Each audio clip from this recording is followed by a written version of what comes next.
કેમ છો બધા? મજામાં છો ને? આજે આપણે મૂળામાંથી મુઠિયા બનાવીશું. મૂળા સાથેની આપણે ભાજીનો પણ ઉપયોગ કરશું. આ મૂળા આપણા હેલ્થ માટે ખૂબ જ ફાયદાકારક છે અને તમે આ રીતે બનાવીને ખાશો ને તો બધાને જ ભાવશે.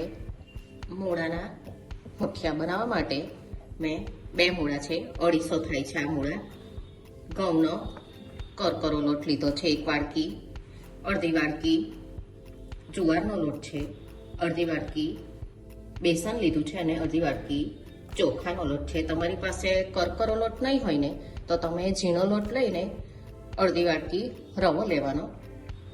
આદુ મરચાં અને લસણની પેસ્ટ છે 1 ચમચી, 2 ચમચી લીંબુનો રસ છે, 4 મોટી ચમચી તેલ છે, 2 ચમચી આપણે મણ માટે છે અને 2 ચમચી વઘાર માટે લઈશું.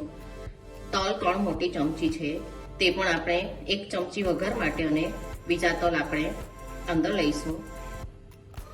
કોપરું છે, આ મેં ગાર્નિશિંગ માટે લીધું છે. 1 મોટી ચમચી લાલ મરચું પાવડર લીધું છે, 1 ચમચી મીઠું છે, તમારે સ્વાદ પ્રમાણે લેવાનું.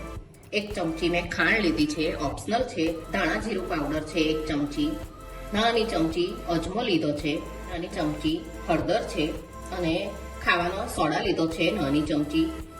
વઘાર માટે લીમડીના પાન છે 10, 1 ચમચી રાઈ છે, 1 ચમચી જીરું અને નાની ચમચી હિંગ છે. આ કોથમીર લીધી છે મેં, થોડીક આપણે અંદર લઈશું ને થોડીક ગાર્નિશિંગ માટે છે. મૂળાને આ રીતે આગળ પાછળથી કાપી લેવાના અને છોલી લેવાના છે આપણે. અને પાન બી આપણે કુમળા હોય ને તે જ લેવાના. દાંડી પણ ઉમળી હોય તો લઈને ઝીણો એને સમારી લેવાનું છે આપણે. 2 મૂળાને આ રીતે આપણે છોલીને ધોઈ લઈએ. આ રીતે કાપીને ધોઈ લીધી છે અને મૂળાને પણ આ રીતે છીણી લેવાનું છે. આપણે આ મૂળો છીણી લીધો છે. આ 2 વાડકી છે છીણ અને ભાજી પણ 2 વાડકી છે. આપણે એક બાઉલ લઈએ, તેમાં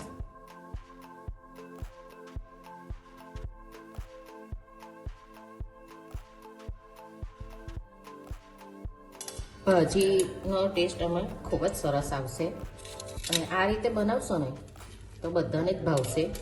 મૂળાનો સ્વાદ બધાને ગમતો નહીં હોય. એમાં ઘઉંનો લોટ, જુવારનો લોટથી મુઠિયા પણ પોચા બનશે. બેસન, ચોખાનો લોટ અને આ બધા આપણા મસાલા છે લઈ લઈશું. એમાં તલ થોડાક છે તે લઈ લઈએ, ધાણા, કોથમીર,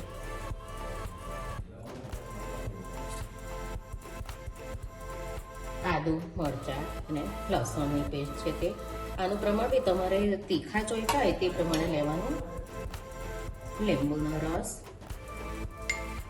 અને થોડું તેલ 2 ચમચી જેટલું લઈએ. આમાં આપણે પાણીનો ઉપયોગ કરવાનો નથી. પહેલાં એવું લાગશે, પછી આ ભાજીમાંથી મૂળામાંથી પાણી છૂટે ને એટલે લોટ આપણો બંધાઈ જશે. ભાજીને મૂળામાંથી પાણી છૂટ્યું છે.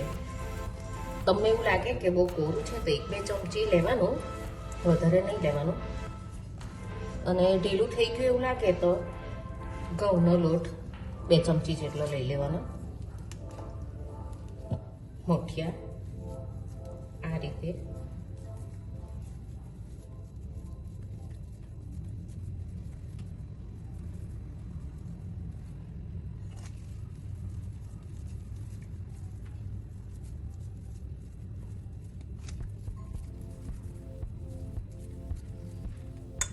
અને આ રીતે વાળી લીધા છે. હવે આપણે સ્ટીમ કરીશું.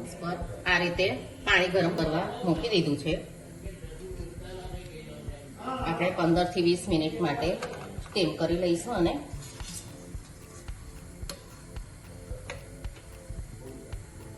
15 મિનિટ થઈ ગઈ છે.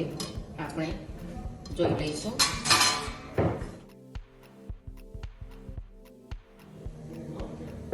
એકદમ સરસ આપણા મુઠિયા બફાઈ ગયા છે, આપણા ઠંડા થઈ ગયા છે. હવે એને કાપી લઈએ. તમારે જેટલી સાઈઝના કરવા હોય ને તેટલા રાખવાના. અને એકદમ ગરમ ગરમ એકલું તેલ નાખીને પણ તમે એને ખાઈ શકો. કાપી લીધા છે, આ રીતે એકદમ સોફ્ટ બન્યા છે. આપણે વઘારી લઈશું. આ આપણું તેલ હતું તે લઈ લઈએ. તેલ ગરમ થાય એટલે વઘાર નાખીશું. આપણે રાઈ અને જીરું લઈ લીધા છે. એમાં લીમડીના પાન અને હિંગ લઈ લઈએ. તલ, મુઠિયા. તમે આને વઘારવા નહીં હોય ને તો તેલ પણ એકલા તેલ નાખીને પણ ખાઈ શકાય. એમને પણ એ સરસ લાગે છે. બરાબર મિક્સ કરી લઈએ.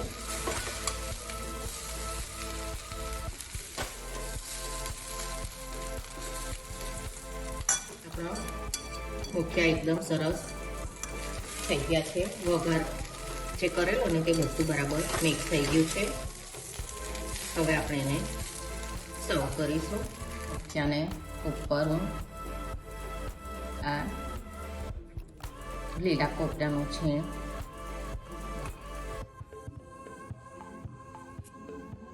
અને આ કોથમીર. તમે પણ આ રીતે મૂળાના મુઠિયા બનાવજો. એકદમ હેલ્ધી છે અને ખાવામાં પણ એટલા જ સરસ લાગે છે. તમે પણ આ રીતે બનાવજો અને મને કહેજો કે તમને આ મુઠિયા કેવા લાગ્યા. આપણે પાછા મળીશું બીજી રેસીપી સાથે. આવજો.